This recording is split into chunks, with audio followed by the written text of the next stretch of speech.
Okay, very good. We got it going. Okay.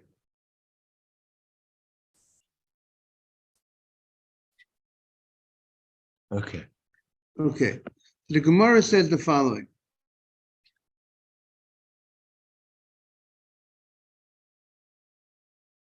We are on 7a, Amar Rava. Amar Rava, it's the middle of the page. We've been learning about the different walls that make up a sukkah. We spoke about the two walls, and the third wall only needs to be a tefach. We said, right? Good morning, Mr. Vitesh. Two proper walls, which we said is 10 tefachim high and 7 tefachim wide, and the third wall is a tefach. Now, the Torah says, and then we had a whole discussion exactly where you do you put the third wall directly? The two walls are on like an L. The third wall is if you put it by one of those corners, and we said you put it, it was a tefach wall, tefach wide, and we said one opinion is you move it, let's say 2 7/8 away from the wall, and therefore it's within 3 tefachim of that wall. So the Gemara says, Amar Rava, so Rava says, Ve'eino niteret ela b'surat haPesach. That which we said that the wall, that it works, that you got to go ahead and you put this third wall on you make this third wall, which is a tefach wide. It also requires a surat haPesach. What is a surat haPesach? Surat haPesach means that you take 2 poles and you put something that goes along you take 2 poles, it's like 2 side posts, and then you throw a string on top, and that makes it look like a entranceway, like it's enclosed. You enclose something with 2 poles and something on top. Now, if you look at the Rashi, so Rashi says like the following: Amar Rava, look at the Rashi on the side. The Ein teret ela b'surat haPesach. You need to have a surat haPesach. So he says like this: Be'erevin Amar hichi dam surat haPesach. What's the case of surat haPesach? It says kana mikan v'kana mikan v'kana al gabehem.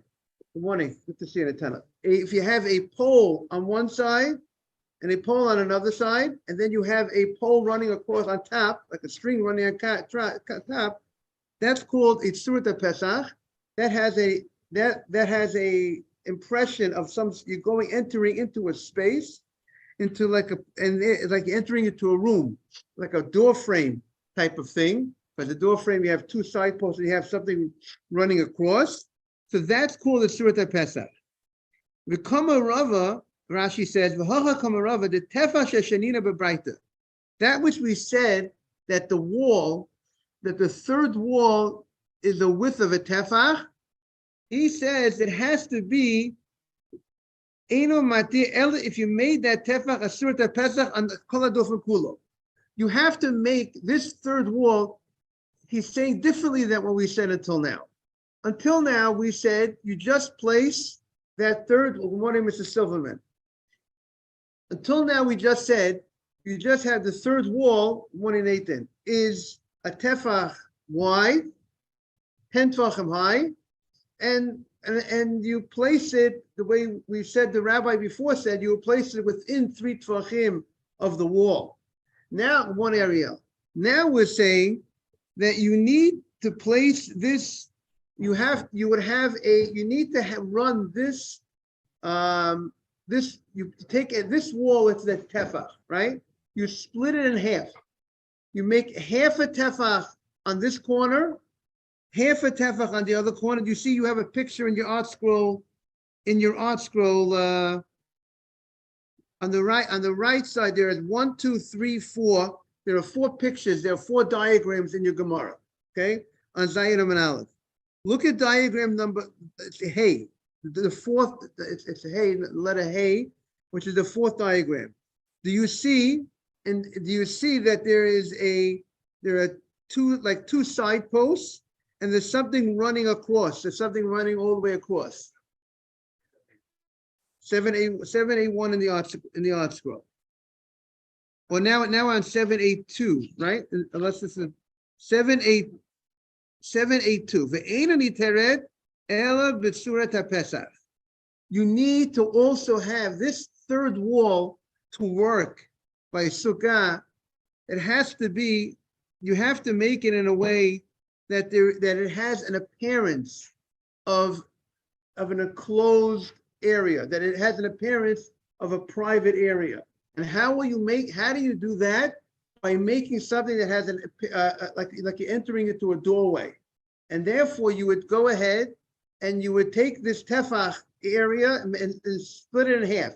One half a tefach wall at this corner, one half a tefach on the opposite corner, and you put a pole that goes across, and that's the requirement. It's not that you put just one tefach. Until now, we've been saying we have the third wall is a tefach, and you place that third wall, let's say, within 3 tefachim of one of those previous 2 walls. Now we're saying, look at picture the B, right, on the page, the base, that page. Picture number 1, and look at the difference between picture number 1 and picture number 4. Picture number 1, which is bet, has the 2 walls like an L, and has the third wall a little bit away, with, let's say, 2 7/8 tefachim away from those 2 walls. Jaime, do you see the picture number 1? Picture number 1 has a 2 7/8 away. It's not adjacent to the corner. Good morning, Mark. However, picture number 4 on the Gemara has the wall. That wall split in half. That tefach wall is half a tefach on that corner, and then the other half a tefach of the wall is on the opposite of that corner, on that same side opposite, with a pole going across. And that's how he understands you have to go ahead and make this third wall. That is opinion.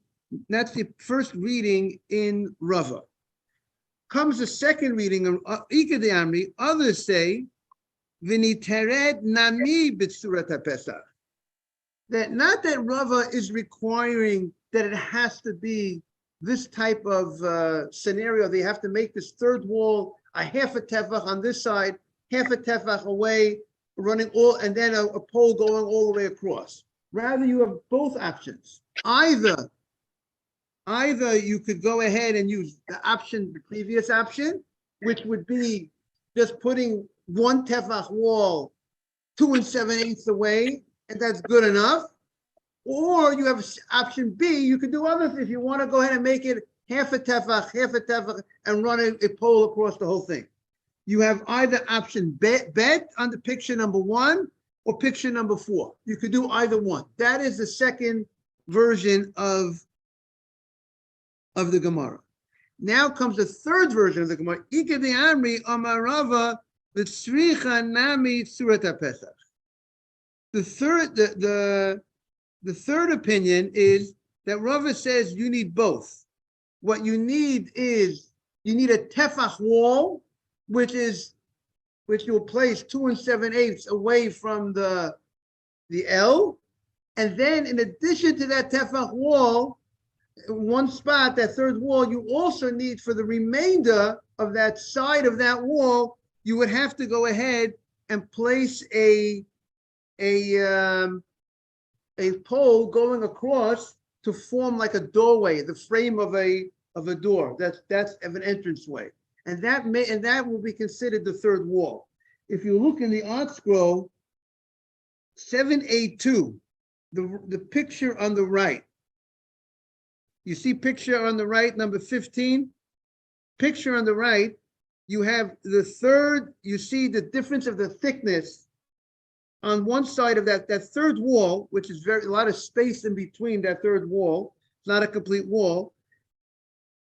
It's filled in, that fill-in is about a tefach. We'll say that's like the tefach wide, but it's not enough tefach wide. You also need to have a pole on the pole going on the same side, and then putting something going across. That is diagram number 15, and that's the most strict opinion. In order to make this third wall kosher, you need, in addition to having the wall being the size of a tefach, you also need that it has to also have an appearance of a entranceway. When something looks like an entranceway, that has a status that helps make it more like a wall. So that's the third opinion in what is necessary in order for this third wall of a sukkah to be kosher. So that really concludes. Okay, we'll see. Another Gemara is going to continue a little bit about this. Is it clear to everybody? Again, we got everything clear here. We're discussing what, in order for the third wall, which is a tefach wall, to be kosher for a sukkah. We said a sukkah needs 3 walls. 2 have to be proper walls, 10 tefachim high, 7 tefachim wide. The third wall we spoke about before in the Gemara is a tefach, only has to be a tefach wide. And now the Gemara Rava says, but you might need, according to one version, you also need to make a Surat Pesach. You also have to make it look, in addition to that, having that wall the size of a tefach, you also have to make that area look like a doorway. And that is picture number 15. That would be the most strict opinion on the third wall. If you look on the number 13 on the bottom in Article 782, number 13, that's just making it, that's not requiring a tefach wall in one spot. In that place, you have a half a tefach on that corner, half a tefach wall in the other corner, and you throw something across. So the Gemara says, Rav Ashi, Ashkechel Rav Kahana. Rav Ashi met Rav Kahana. The Ka'avid Tefach Sochek. Rav Kahana, when he did this these 2 walls and a half, so to speak, or 2 in part. He made 2 proper walls, and the third wall, what did he do? He made Tefach Sochek. He made the third wall a large tefach, right? A little over a tefach. He placed the third wall 2 7/8 away from one of those 2 walls, one of the 2 good walls. And then he also, the Ka'avet Surat Pesach, he also made he made it in a way like showing it like an entranceway design. He went ahead and he placed the pole at the other end, and he threw a pole on top, and it looks like a doorway. And that's picture number 15. He actually did pretty much the most strictest opinion. He did both the wall of a tefach 2 7/8 away, and he made the tefach a large tefach, as we saw in the Gemara earlier, because he wanted that area should have a total of 4 tefachim, because we said that if you're within 3 tefachim, it's as if you're closed. So since he placed this wall 2 7/8 away, so it's as if that area is closed, plus his wall that he placed was a little more than a tefach, so it's like having a 4 tefachim wall, plus he also made this Surat HaPesach. He also made this, that it looks like an entranceway. So this is very common, Rabbi. This is how we do ours. We have a wall usually connected to the house, and we have a doorway in the front. This is the most common way of doing a sukkah. Right. Like Mr. Silverman said, that they put two posts. You put 2 posts on the side, and then they throw a string. Right, you see, you walk in many places where they put 2 posts on the side, and they put a string across that looks like a Surat HaPesach, and therefore, within that area, even though it's open on that side, right? That side has, but since you have there, because we have 3 walls, and then the 4th wall, when the 4th wall is open to the street, and in order that people should realize that this is a separate area that you're entering, this is private domain.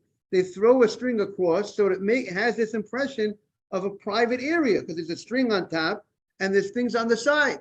That's what Mr. Silverman is saying. That's a Surat Pesach. So that's what they do in areas where you have something's enclosed on three sides and the fourth side is open. So we want to make sure, how do we make sure that the people should know that this is private property and that's public property? So by making the string across and things on the side, it looks like you're entering into a private area, into a doorway area. So that's what he says regarding Sukkah. In order to be considered like that it's a wall, you have to do both. So Rav Ashi met the Rav Kahana did both. He did a tefach sochek. He made the third wall a little bit wider than a tefach, and also he made a Surat HaPesach. He also, in addition to that, he went ahead and he made this, looks like a doorway. That's what he did. So they said to him, Lo saval amal hadarava, don't you don't hold of what Rava said. The Amar Rava says v'niteret nami b'surat HaPesach. Rava says you could do either one. You could either make a Surat HaPesach, you could just go ahead, like in picture number 13 on the bottom, you just make this, it makes it look like a doorway without, and just doing that is enough. Not that you have to, and in that picture number 13, the wall is not the size of it, wide a tefach, picture number 13. And here, in number 15, the way you did it, you did both. You made a wall the width of a little more than a tefach, plus you made it in that like a Surat HaPesach, like a doorway. So what? Don't you hold the Ravad? You could do either one. So why did you make your Sukkah in such a fashion that you were so strict? If it's not necessary. So I presume his question is, if it's not necessary, why do you do it? So he said, Amalei.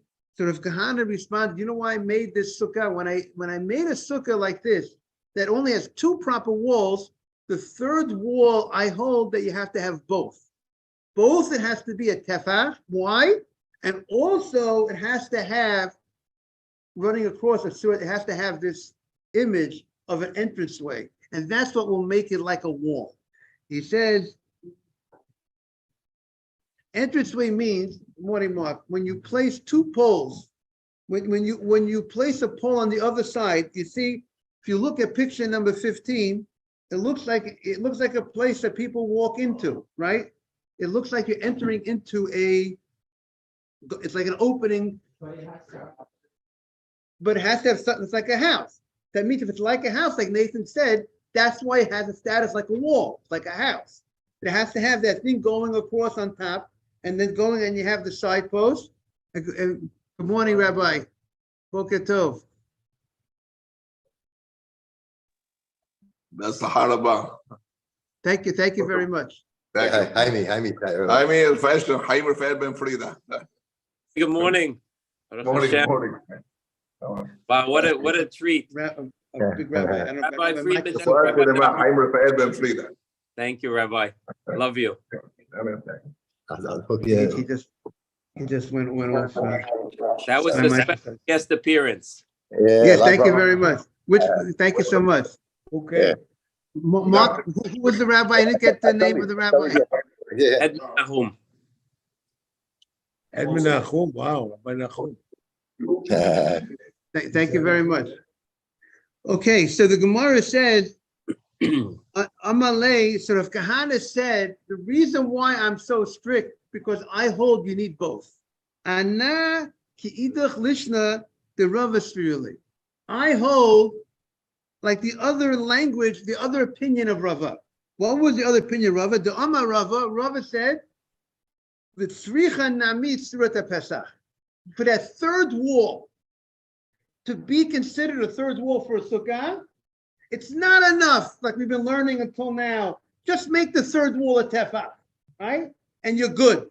You run a wall this way, and you run a wall this way, like an L, and you put the third wall, we said before, just put this little third wall over here, and you're good. You could put a third wall, a little tefach, tefach wall, and you're good. And that whole area is a sukkah, and you put a schach on top you could carry. Now we say no. We say that's not good enough. You also, in addition to having the third wall of tefach, you have to run something along the top. You have to make something that it looks like you enter a private area. It looks like it's an entrance way in.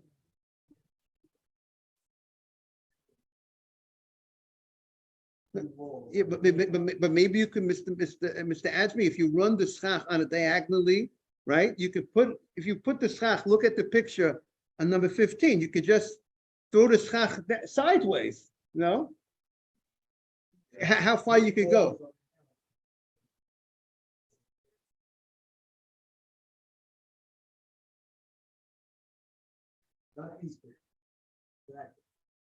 Yeah, but again, but if you have this L, so you have the L, we see why you can get the schach across, right?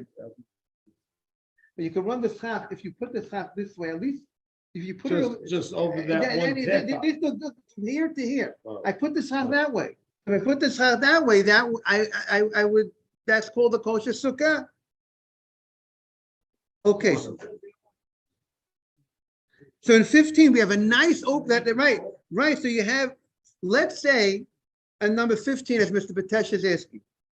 You have, let's say, the length of the wall, right? The length of the sukkah has to be, we said, the width of the sukkah has to be 7 tvachim. So you have over here, you have, let's say, you have a space in picture number 15. There was a space less than 3 tvachim space, and then you had 1 tefach, and then you have the rest of that is space, plus you put a pole at the end. That's the opening right there. Right, exactly. Okay, so that's what he told them. I hold like the opinion you need both. And if you look at this is what Rav Kahana explains when he says that the third wall is good, even the third wall is a tefach. The third wall needs a tefach, plus it needs to have this beam this pole running across, and it has to have another pole on the side. It needs this pole on the other side, as you see in picture number 15, plus a cross beam, something running across to make it look like a private. That's satisfied. That makes it the 3 walls. Right, exactly. That's that opinion. It's like a neshika, like a connection, a neshika. Like water, like ab. Right. So the bottom line is anybody who's making a sukkah, everybody, we learned this Gemara about 2 walls and a tefach. So we see it's not just 2 walls and a tefach point to this opinion. And many people hold this lahalacha that require this stringency, that the third wall, a tefach plus a surat pesach. Plus, it also you have to make this other way that it looks like you're entering a private area. But three big walls is good. If you have 3 big walls, it's a proper sukkah.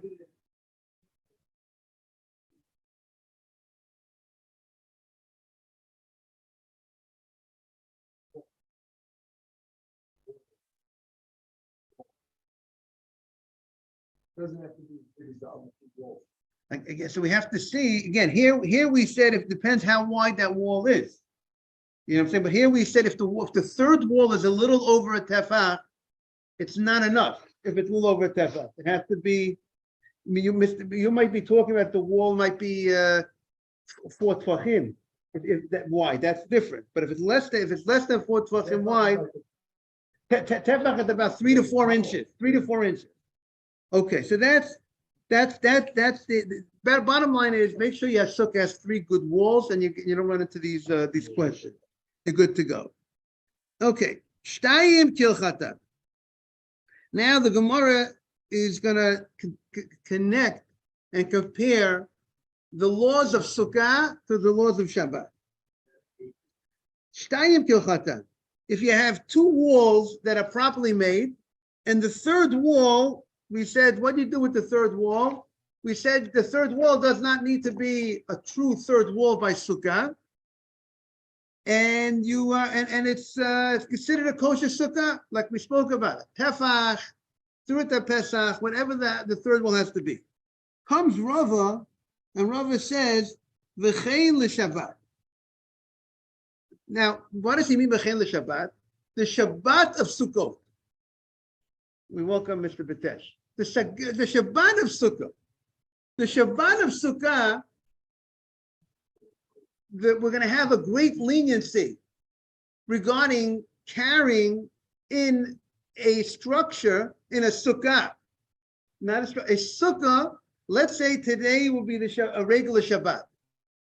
A regular Shabbat, if you put up two walls and make it an L, and then the third wall a tefach, that doesn't do the trick. That doesn't make it a private area. That doesn't make it a private place that you could carry within that area of 4 amot, right? Let's say if you're in Reshut HaRabim, in a public area, you can't carry in a place that there's no roof, you can't walk 4 amot in a public area. So if you go into the street and you make a structure and you put 3 walls, you put 4 walls, you put 4 walls around something, and you want to carry within that area, that's like a house. You created a house in the public property. It becomes a private area within that space you can carry within it, and you can't, and if you go from there outside, you went from private to public. If you made a 4-wall structure outside in the street, if you made a 2-wall structure in the street, plus the 3rd wall, you made a tefach wall, that doesn't work for Shabbat. That's not a private area for Shabbat. It's not called, it's a private place. Good morning. But when it comes to Sukkah, we said, if you go into the street and you put up 2 walls, right, Dr. Navid? You put 2 walls, and then the 3rd wall, you made a tefach, and let's say you did the Surat HaPesach also, it's good. That's for Sukkah, that's called a Sukkah. And you can carry within that, for Sukkah, okay, it's called a kosher, it's called a kosher Sukkah. So on the Shabbat, since it's called a Sukkah, so therefore, it's the same way it's a sukkah, it's a dwelling place, it's a place of living. So therefore, there's a chiddush now for Shabbat of sukkah. If on Sukkot, we'll also consider that a private domain on the Shabbat of sukkah, and you could carry within 4 you'll be able to carry within 4 amot of this area of this sukkah. So a sukkah within this L. If you're within this L, you have this wall this way, and you have this wall this way. Let's say you have a 10 amot wall this way, 10 amot wall this way, and then the third, right? They're like 2 walls like an L. The 3rd wall, I made a tefach wall. For sukkah, we say it works. It's a kosher sukkah. So if it's a kosher sukkah for sukkah, we're going to give it a status of a private domain for Shabbat. Only on a Shabbat of Sukkah. Right. So if Sukkah run into Shabbat of 3 days, so again, so on Sukkah, the first day I could carry, it's a Sukkah, it's Yom Tov. Yom Tov, I could carry anyways. But now the question is, it became Shabbat. That can I walk? Can I carry something 4 amot in this Sukkah on the Shabbat of Sukkot? Or am I stuck that I can't carry 4 amot in this area because it's not a private dwelling on a regular Shabbat? This does not make a private dwelling. So the question is, on Shabbat of Sukkah, does this have a status of a private dwelling regarding the laws of Shabbat? And comes the Chidush, Amar Rava l'chein l'Shabbat. Regarding Shabbat, this has a status of a private domain for the Shabbat of Sukkot, but not during a regular Shabbat during the year. Migoi, what's the reason? Migoi dehavi dofen le'inyan Sukkah, since it has a status of a wall. we treat this third wall, this tefach wall, as a wall for what? For Sukkah, because Sukkah needs 3 walls. But we say that if the third wall, Nathan, is just a tefach, it's considered as good. Meaning, because we had the Gemara we had, Sukkah, Sukkot. You need 3 walls. The Halacha Moshe Sinai says the third wall is sufficient at tefach. But there's a law of 3 walls. So if it's considered a wall for Shabbat, it's considered a third wall for Sukkah. So we also say, once it's considered a wall for Sukkah, we don't say, okay, for Sukkah, today it's considered a wall for Sukkah, but it's not considered a wall regarding the laws of Shabbat. It's a wall for this, but it's not a wall for that. So if you're saying today, if today you say that it's a wall for Sukkah, so therefore it's considered a wall for what? For Shabbat today. Today, this has the status of a wall. Next week it won't. After Sukkot, it's not a wall. Because it's not Sukkah anymore. You didn't classify it as a wall today when it's not Sukkah. So it won't be classified as a wall on the following Shabbat. Nathaniel, is it clear? But on the Shabbat of Sukkah, once you classify it as a wall, it's called a wall for a Sukkah. That's called a wall for what? For Shabbat. And it will be considered a private domain. It will create this area. This Sukkah would be considered a Rishut HaYachid, would be considered a private domain, and all the laws of private domain would apply to that. Okay, that's what the Gemara said. The Chil Shabbat. What do you say? So, and externally, so now that it's a private domain, if you go one step if you carry something from inside the Sukkah, and you go one step out, there's a biblical prohibition. Why? Because if it's a private domain on a Torah level, so going from a private domain, if a guy goes from a house, and it takes his something in his hand, what? 4 amot, if something is public. In a public area, the violation, if a guy goes into a street when there's no eruv, if you carry something, if you pick up something in the street and you carry it 4 amot in the street, and then you stop, right? You go outside, you pick up something, and then you walk, you carry 4 amot, and then you stop, that's violation Shabbat. There's another way to violate Shabbat. Going one step, not 4 amot, one step out from a private domain to a public domain. If a guy goes from a house and goes out into a street, into a public place that there's no eruv, and it's a public place right there, he violated Shabbat with one step. Why? Because he went from one domain, a private domain, to a public domain. There is nothing about the 4 amot. There is about going from private to public. And in public, if you didn't go from private to public, you just went within the public domain, there has to be a walking of 4 amot. So now, public into private is prohibited. You can't go anything. You can't carry from public into private. You can't carry from private and one step. I can't go outside if I'm in the street and I have something and I have something on the floor in the street. Right in front of my house, and I want to pick something up. And now, usually, in front of your house, it's gated. It's gated on 3 sides. That's fine. But let's say your house opens up right at the street, and I'm right outside my house, and I want to go ahead. There's something on the floor, and I want to pick up the thing from the floor, or I have a key. I left the key outside the house, under the mat, outside the house, and the street, which is let's say it's public. I pick up the key in public property. I open the door, and then I walk into the house. I go into private property. I've carried from public property to private property. That's a violation of Shabbat. Similarly, if I go from inside my house and I take a key and I step outside, if it would be public property, and I want to put the key there on the floor, I have went from private to public. Most of the houses today, people have grass in front of the house.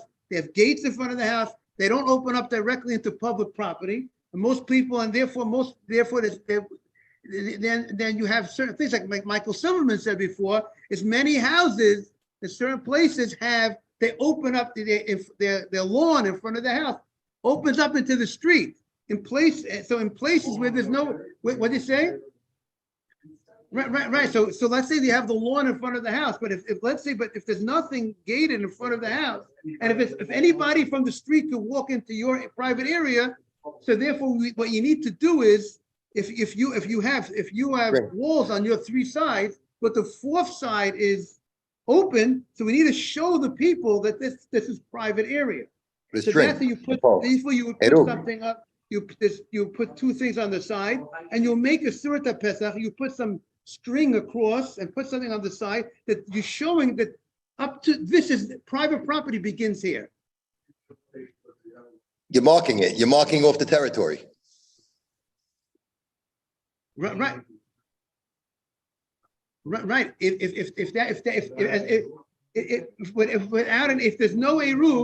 If there's no eruv, and it's open, but that would be if it's open on that front side.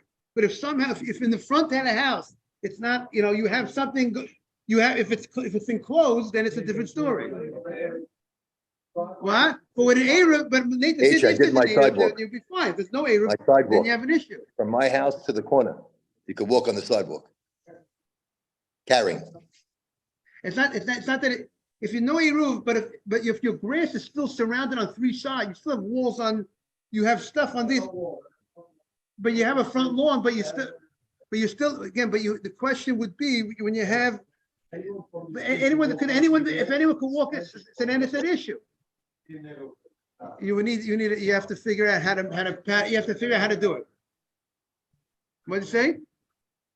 But if there's a public eruv for the community, if you're in deal or whatever, I don't know what they have in deal.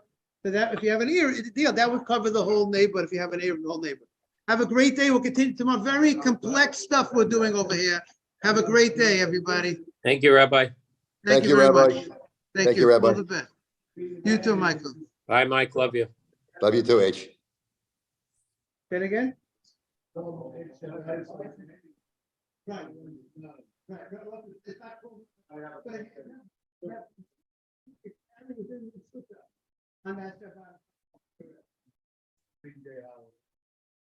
again, so what if it's Sukkah? So you have it had the status of a private property.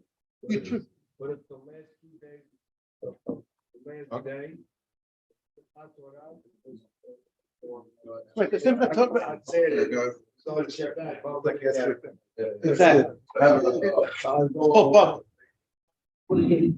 Have a great day, everybody. Great day, you too.